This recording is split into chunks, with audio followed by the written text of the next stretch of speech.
이런 생각해요. 나는 하나님의 뜻에 따라 순종하며 산다.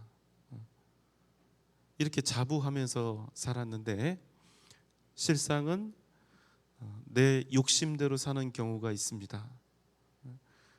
나름 최선을 다해서 주님께 헌신하고 충성하는 삶을 살았다 이렇게 생각을 했는데 사실은 내 욕심을 하나도 버리지 못하고 그렇게 살았던 또 살고 있는 그런 경우도 많죠.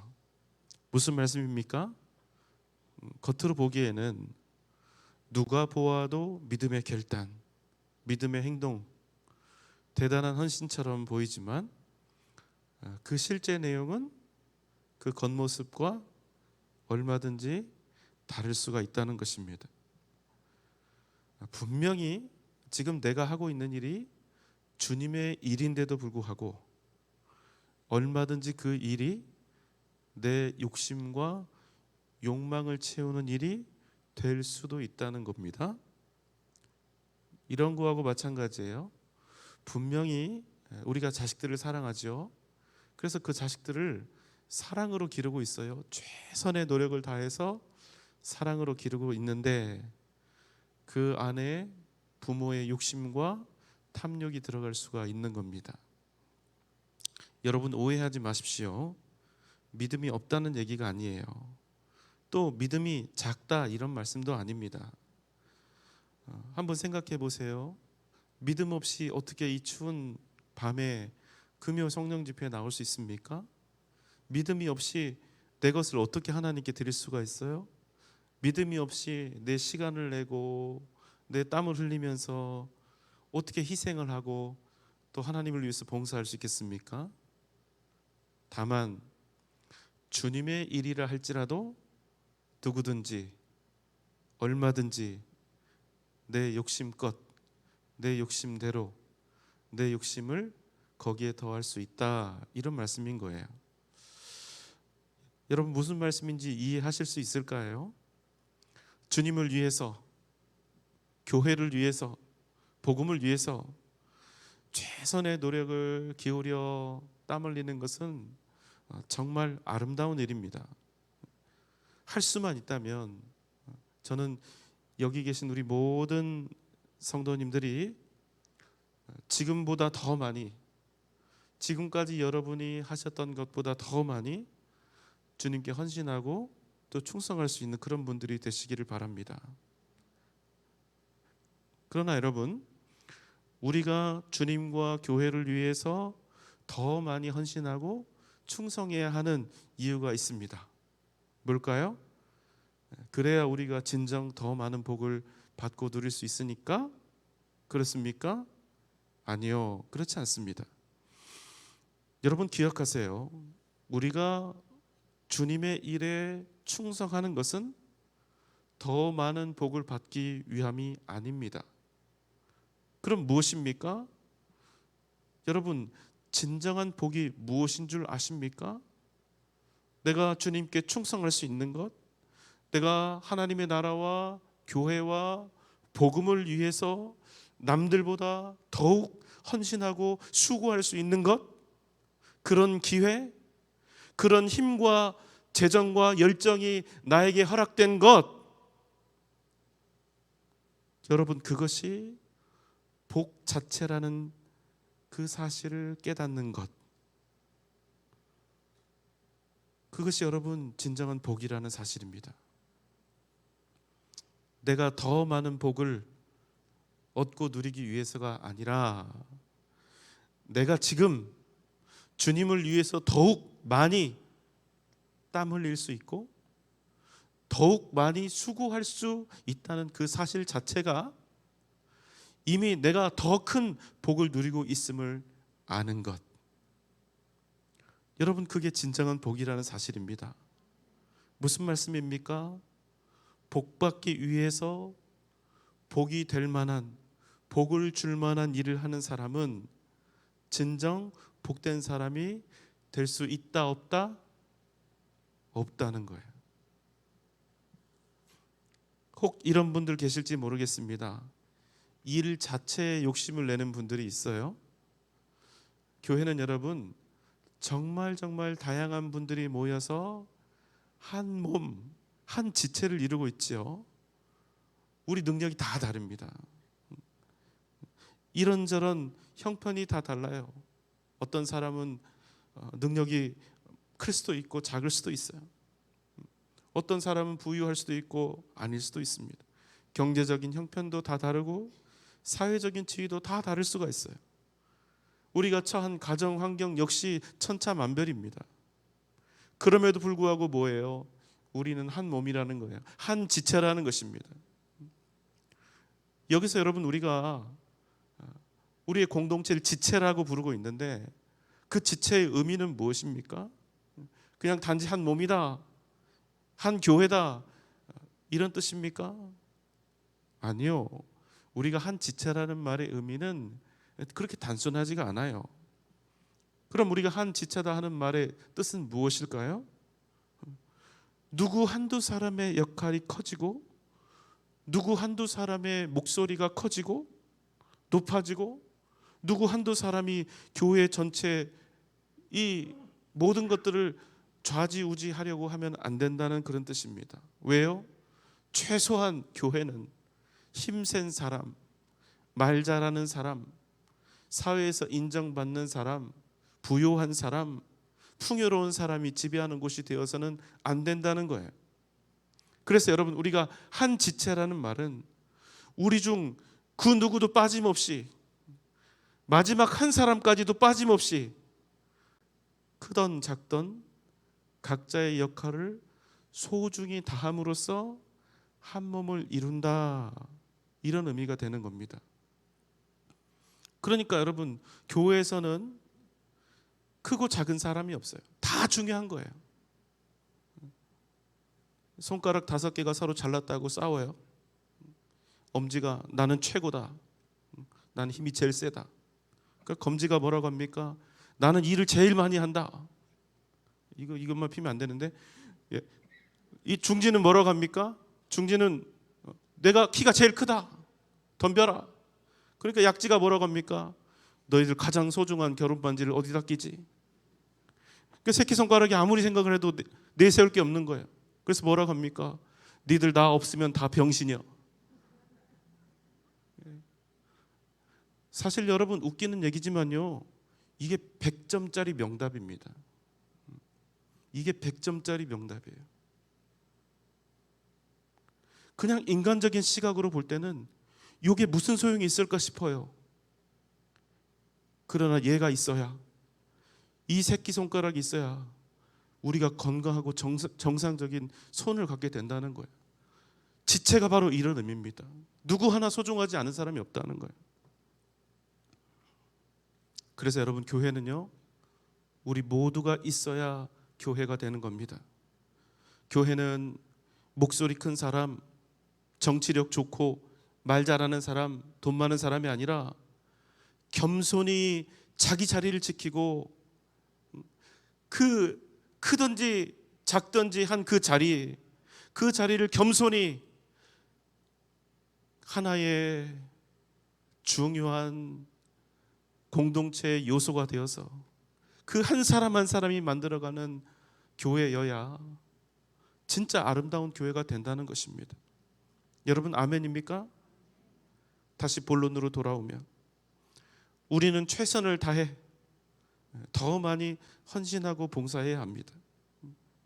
그러나 결코 이 일을 욕심으로 하면 안 된다는 거예요. 내가 이것도 하고 저것도 해야 하는 상황이라면 어떻게 해야 돼요? 당연히 이것도 하고 저것도 해야 합니다. 그 일을 아무도 못하겠다 한다면 내가 해야 합니다. 하기 싫고 폼도 안 나고 힘든 일들 많아요. 구질구질한 일들 많아요. 돈 받고도 안 하고 싶은 일들 많아요. 그래도 내가 할 수 있으면 이것도 저것도 하는 것입니다. 다른 사람 보지 말고 내 눈에 보였으니까 내 일이다 생각하고 해야 하는 것입니다.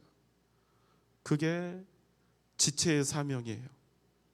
그게 이 교회를 한 몸으로 가족으로 생각하는 지체의 태도입니다. 하지만 여러분, 폼나는 일은 달라요. 눈에 띄고 드러나는 일은 다릅니다. 그런 일들은 나 말고도 더 잘할 수 있는 사람들이 얼마든지 있어요. 누구라도 기분 좋게 폼나게 할 수 있는 일들에서는 오히려 뒤로 물러서고, 거칠고 고단한 일은 내가 앞장서서 해야 합니다. 그게 지체의 태도예요. 그게 교회를 사랑하는 지체의 마음입니다. 그래야 우리가 함께 아름다운 교회를 만들어갈 수 있게 되는 거예요. 그러니까 주님의 일은 욕심으로 하는 게 아닙니다. 내가 지금까지 어떤 중요한 사역을 감당해 왔을지라도 내가 가만히 보니까, 그러니까 눈이 중요해요. 못 보면 안 돼요. 내가 가만히 보니까 내가 지금 하고 있는 이 사역을 이어서 정말로 잘 이 사명을 감당해 줄 어떤 후배가 보인다면 적절한 때에 잘 준비해서 물려주고 물려받는 그 아름다움이 있어야 된다는 거예요. 그게 교회입니다. 이게 거룩하고 폼나고 멋진 일이니까 내가 천국 갈 때까지 해야지, 이러면 안 된다는 거예요. 그럼 욕심이라는 거예요. 주님의 일인데 그 일에 내 개인적인 욕심이 발동하면 얼마나 열심히 일을 하겠어요. 그분이 이것도 하고 저것도 하고 열심히 땀 흘리고 수고해도 흘린 땀만큼의 덕을 세우기가 어렵게 된다는 겁니다. 또 그 일이 공동체에 아픔과 상처를 주기도 해요. 가장 지혜로운 사람은 내가 있어야 할 곳과 내가 내려놓아야 할 그 때와 시를 잘 아는 사람이에요. 여러분, 하나님 일을 하면서 덕이 안 되면 안 되잖아요. 그래서 주님을 위한 열정을 가진 우리에게 진정 지혜가 필요한 것입니다. 오늘 우리가 함께 나눌 말씀은 믿음 속에 숨겨진 욕심에 관한 이야기입니다. 분명히 믿음으로 행하고 있는데 그 안에 욕심이 들어있다는 얘기예요. 하나님께서는 모세에게 마지막 전쟁을 명하셨습니다. 민수기 31장 1절 2절입니다. 여호와께서 모세에게 말씀하여 이르시되 이스라엘 자손의 원수를 미디안에게 갚으라. 그 후에 내가 내 조상에게로 돌아가리라. 여러분, 미디안이 어떤 민족입니까? 민수기 25장에서 우리가 나눴던 이야기인데요. 이스라엘 백성들이 시딤이라고 하는 곳에 머물러 있을 때 이스라엘 남자들이요, 이방 여인들과 음행에 빠졌었죠. 그 여인들이 어떤 여인들이었냐면 모압과 미디안 여인들이었습니다. 그때 그 일로 인해서요, 여러분 몇 명이 죽었는지 기억나세요? 24,000명이 죽었습니다. 감이 잘 안 오시죠? 제가 통계청 들어가서 전라북도의 24,000명 인구가 어딘가를 쫙 살펴보니까 무주군 전체가 24,000명이에요. 하루아침에 무주군 사는 모든 사람의 숫자만큼 한 동네가 사라졌다고 생각을 해보세요. 보통 큰 일이 아닙니까? 근데 이 일이 어떻게 일어났다고요? 미디안 여자들이 이스라엘 남자들을 유혹해서 일어난 일입니다. 자, 그래서 하나님은 이스라엘 자손의 원수를 갚으라 하신 거예요. 자, 전쟁이 어떻게 되었을까요? 민수기 31장 5절로 12절입니다. 이스라엘 중에서 12,000명을 택하여 싸움에 보내되 여호와께서 명령하신 대로 미디안 남자를 다 죽였고 미디안의 다섯왕을 죽였으며 또 부올의 아들 발람을 칼로 죽였더라. 미디안의 부녀들과 그들의 아이들을 사로잡고 그들의 가축과 양떼와 재물을 다 탈취하고 그들의 성읍들과 촌락을 다 불사르고 사로잡은 자와 노력한 것과 탈취한 것을 가지고 모세와 제사장 엘나살과 이스라엘 자손의 회중에게로 나아오니라. 네, 이스라엘이요, 하나님의 명령을 붙잡고 미디안을 향해서 나갔는데 아주 대승을 거둔 것입니다. 겨우 12,000명을, 겨우 12,000명의 군사로 미디안을 완전히 섬멸을 한 거예요.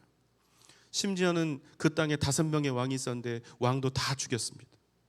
또 있죠, 선지자 발람을 죽였습니다. 이 사람이 누구죠? 여러 번 이스라엘 백성들을 저주하기 위해서 모압 왕이었던 발락 곁에 섰던 사람입니다. 이 발람 선지자도 죽입니다. 그리고 그들이 살던 성읍들을 불사르고 또 노력한 자들, 탈취한 것들을 다 가지고 이제 승전가를 부르면서 모세와 이스라엘 앞을 향하여 행진해 오고 있는 거예요. 그런데 예상치 못한 일을 만나게 됩니다. 민수기 31장 13절 14절입니다. 모세와 제사장 엘르아살과 회중의 지도자들이 다 진영 밖에 나가서 영접하다가 모세가 군대의 지휘관 곧 싸움에서 돌아온 천부장들과 백부장들에게 노하니라. 모세가요, 싸움에서 이기고 돌아온 천부장과 백부장들에게 노한 것입니다. 여러분, 전쟁에서 지고 온 게 아니에요. 대승을 거두고 온 것입니다. 게다가 어마어마한 전리품들을 한가득 앞세우고 지금 돌아오고 있는 거예요. 하나님 말씀에 순종해서 결코 이길 수 없는 전쟁을 향해 나갔어요. 믿음으로 나간 거예요. 그리고 목숨을 걸고 끝내 싸워서 이겼습니다. 엄청난 믿음의 역사를 이루고 돌아오는 길인 거예요. 그런데 그들을 향해서 모세가 소리를 치며 화를 내고 있는 것입니다. 여러분, 어찌된 일일까요? 자, 15절입니다. 모세가 그들에게 이르되 너희가 여자들을 다 살려두었느냐? 모세가 뭐라고 합니까? 너희가 여자들을 다 살려두었느냐? 여러분, 이게 도대체 무슨 말이에요? 그럼 여자들을 다 죽였어야 된다는 말입니까? 지금 여러분, 모세가 승전가를 부르며 돌아오고 있는 이스라엘 군사를 향해서 화를 내고 있는 이유는 무엇입니까? 답은 뭐예요? 여자들을 다 살려두었기 때문에. 이해가 되십니까? 이게 도대체 무슨 뜻이지요? 왜 이렇죠? 자, 16절에 모세의 분노에 대한 이유가 언급되어 있습니다. 16절입니다. 보라, 이들이 발람의 꾀를 따라 이스라엘 자손을 부올의 사건에서 여호와 앞에 범죄하게 하여 여호와의 회중 가운데에 연병이 일어나게 하였느니라. 아까 발람 선지자를 죽인 이야기를 했죠. 발람 선지자 이야기를 한 번 더 해야 되는 거예요. 자, 사실 발람 선지자는요, 여러 번 이스라엘을 저주하려고 시도했습니다. 하지만 결과는 어떠했죠? 했어요? 못했어요? 못했습니다. 왜? 하나님께서 막으셨기 때문에 그렇습니다. 발람의 예언이 어떻게 끝이 나는지 한번 살펴볼까요? 민수기 23장 19절 20절입니다. 하나님은 사람이 아니시니 거짓말을 하지 않으시고 인생이 아니시니 후회가 없으시도다. 어찌 그 말씀하신 바를 행하지 않으시며 하신 말씀을 실행하지 않으시랴. 내가 축복할 것을 받았으니 그가 주신 복을 내가 돌이키지 않으리라. 여러분, 결론은 뭡니까? 발람 선지자는 이스라엘 백성들을 결코 저주하지 못했고 오히려 축복을 했어요. 그리고 모압 왕 발락, 자신에게 이스라엘을 저주하라고 시켰던 그 발락 왕과 헤어져서 자기 길을 갑니다. 그런데 여러분, 발람 선지자가 또 나오는 거예요. 왜? 이 사람의 마음속에 여전히 욕심이 있었던 겁니다. 어떤 욕심이요? 그가 그럼에도 불구하고 이스라엘을 저주하고 이방 나라에서 높이 되고 싶었던 욕망이 있었던 거예요. 부자도 되고 싶었습니다. 그래서 그가 다시 꾀를 낸 것입니다. 어떤 꾀를 내었을까요? 여러분, 가장 거룩한 것을 한순간에 땅바닥에 내던질 수 있는 방법이 있어요. 가장 거룩하고 영광된 목회자를 땅바닥에 내동댕이 칠 수 있는 가장 좋은 방법이 있어요. 가장 거룩한 하나님의 백성을 가장 더럽고 추한 민족으로 타락시킬 수 있는 방법이 있어요. 뭡니까?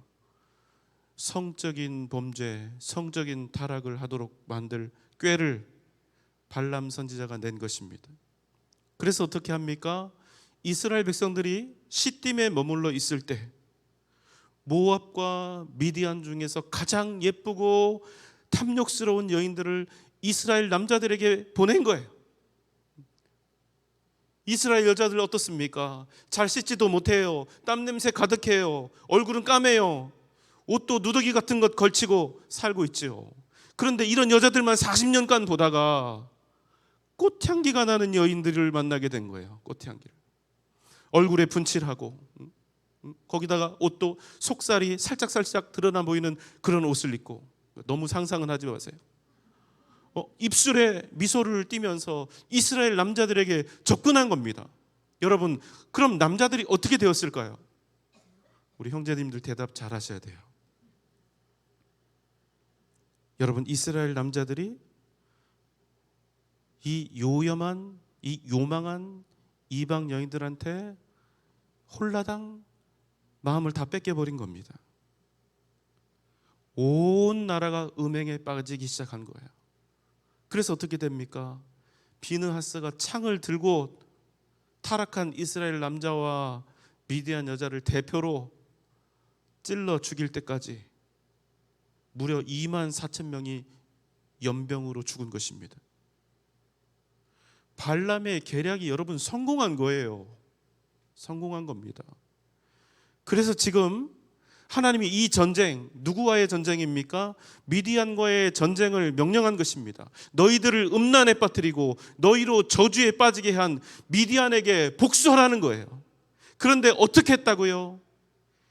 이스라엘을 음행하게 만들었던 그 음란한 미디안 여자들을 다 살려가지고 데려온 겁니다. 질문입니다. 왜 이스라엘 군대가, 남자놈들이요, 이 미디안 여자들을 살려서 데려왔을까요? 도저히 연약한 여인들이니까 죽일 수가 없어서였을까요? 뭐 기사도 정신, 신사도 정신 이런 거였을까요? 인간의 휴머니즘 이런 것이었을까요? 아니요, 절대로 그렇지 않습니다. 그럼 왜 이 여인들을 못 죽였을까요? 너무 예뻐서요. 너무 아까워서요. 죽이기 아까워서요. 너무나 아름답고 너무나 사랑스러워서 못 죽인 겁니다. 살려서 어떻게 품위 있게 잘 살게 해주려고요? 아니요. 그 여인들 한 번쯤 품에 품고 싶고 가능하다면 자기 아내 삼고 싶어서, 그래서 안 죽이고 데려온 거예요. 하나도 안 죽이고. 그런데 여러분, 그 여자들이 어떤 여자들이었다고요? 방금 전에 이스라엘을 타락시켜서 2만 4천 명을 죽였던 그 음란한 이방 여인들이었다는 사실입니다. 소위 하나님의 백성이자 믿음의 사람들로 불렸던 이스라엘이에요. 그러나 뼛속 깊숙이 파고들어 있던 그 더러운 탐욕과 탐심이, 욕심이, 욕망이 이스라엘로 하여금 다시 음란한 죄 앞에 무릎을 꿇게 만들어버린 것입니다. 자기들에게 파멸과 죽음, 재앙과 고통을 가져다 주었던 그 음란한 이방 여인들을 결국 그들은 떨쳐내지 못하고 자기들 죽는 줄도 모르고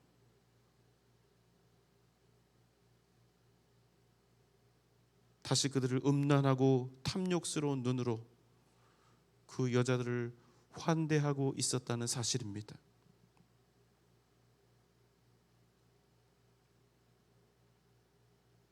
그것이 사랑이라고, 그것이 용서라고, 그것이 인간적인 것이라고 합리화하면서 말이죠. 이 모습을 보고 있자니 모세가 눈이 뒤집히는 거 아니에요. 그래서 모세가 화가 나서 그들에게 소리치는 것입니다. 너희가 이 여자들을 다 살려두었느냐?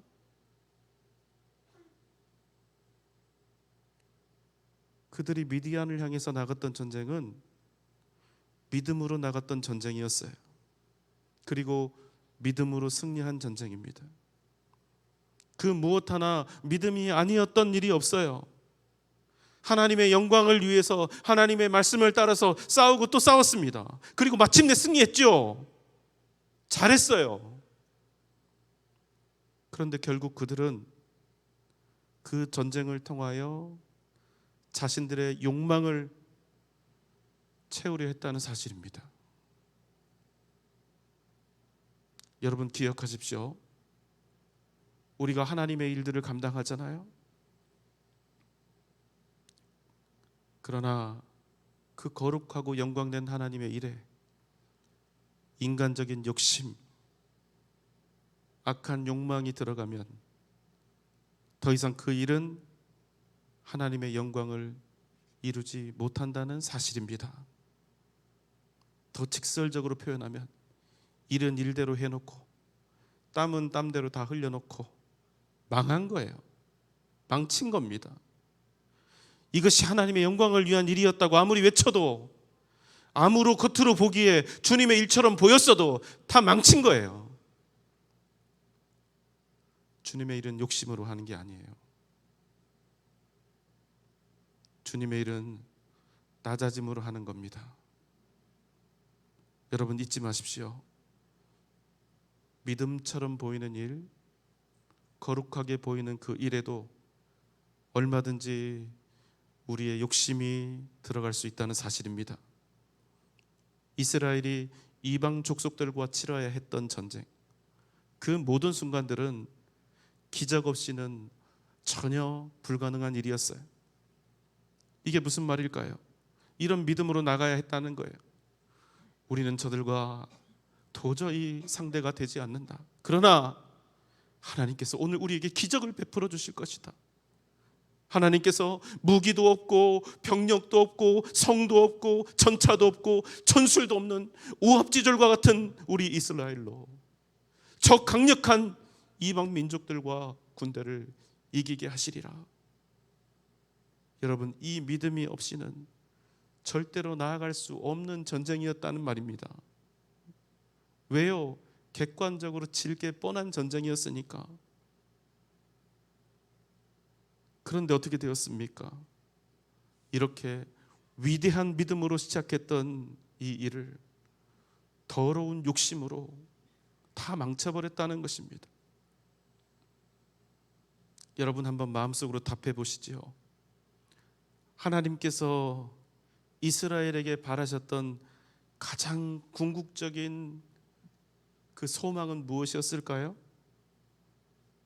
단지 미디안을 정복하고 가나안을 정복하는 일이었을까요? 아니면 언제나 어떤 상황 속에서나 하나님의 백성으로서의 거룩함이었을까요? 여러분, 앞입니까 뒤입니까? 하나님께서 우리에게 바라시는 건 뭘까요? 하나님께서 우리에게 바라시는 것은 단지 어떤 일들, 어떤 행사들, 어떤 대단한 성과들이 교회에서 나타나는 그런 것일까요?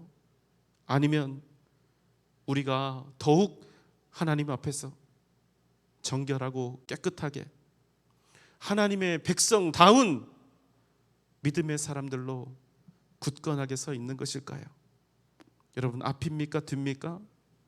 뒤죠. 기억하십시오. 우리의 본질은 하나님의 백성으로서의 그 정체성, 그 거룩함을 지키는 것입니다. 전쟁에서 이겨도 소용없어요. 그게 뭔데요? 세상에서 별짓을 다 해도, 엄청 대단한 짓을, 행동을 하고 대단한 업적을 이뤄도 우리가 겉으로 볼 때 믿음 생활 열심히 해도 그 안에 우리가 욕심을 심으면 우리는 진 거예요. 우리는 패배한 것입니다.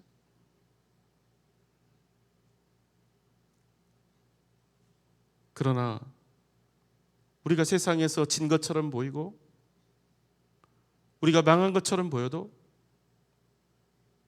여전히 우리가 하나님의 백성으로서 그 거룩함과 순전함을 지키고 있다면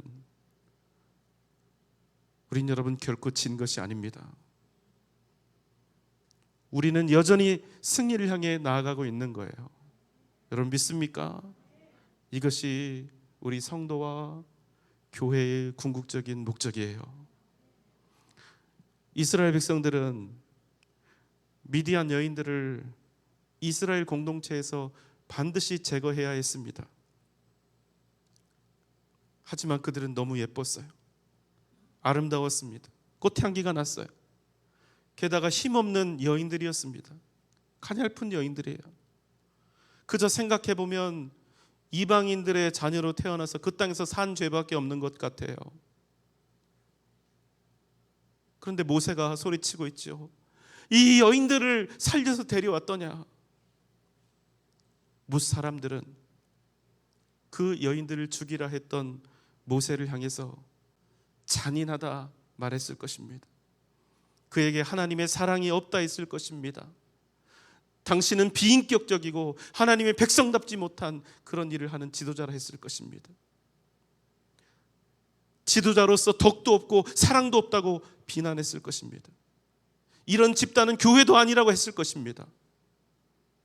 하지만 여러분 기억하십시오. 거룩함이 없는 교회는 더 이상 교회가 아니라는 사실입니다. 왜요? 그들을 살려두면 어떻게 되겠습니까? 이스라엘은 반드시 다시 음행에 빠질 수밖에 없기 때문에 교회 안에도 어떤 죄가 나타날 수 있습니다. 그럼 시간도 주고 소명할 기회, 변화될 기회도 주어야 합니다. 그러나 그것이 아무런 소용이 없게 되고 반복적으로 교회의 하나됨과 교회의 거룩함에 대한 공격이 될 때는 교회는 반드시 단호한 결정을 내려야 하는 것입니다. 그게 교회와 공동체를 하나님의 백성답게 지켜가는 유일한 길이기 때문입니다. 사랑하는 여러분, 이 교회는 주님의 교회입니다. 반드시 우리 안에 십자가의 그 위대한 사랑이 있어야 합니다. 그러나 동시에 거룩함과 정결함을 가진 교회여야 합니다. 반드시 건강한 하나님의 나라를, 그 하나됨을 이루어가야 하는 것입니다. 사랑하는 여러분, 믿음의 길을 걸어갈 때 나의 주장이 아닌 겸손과 또 하나님의 뜻을 붙잡고 나아가는 은혜가 여러분 가운데 넘쳐나시기를 주님의 이름으로 소망합니다. 욕심으로 일하려고 하지 마세요. 그저 내 뜻 주장하는 것으로 내 원하는 바를 채우려고 하지 마세요.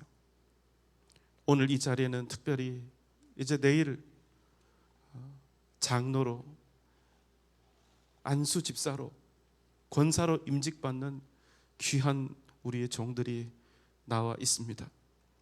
다시 한번 여러분의 사명을 마음 깊이 새기는 은혜가 이 시간 여러분 가운데 넘쳐나시기를 주님의 이름으로 축원합니다.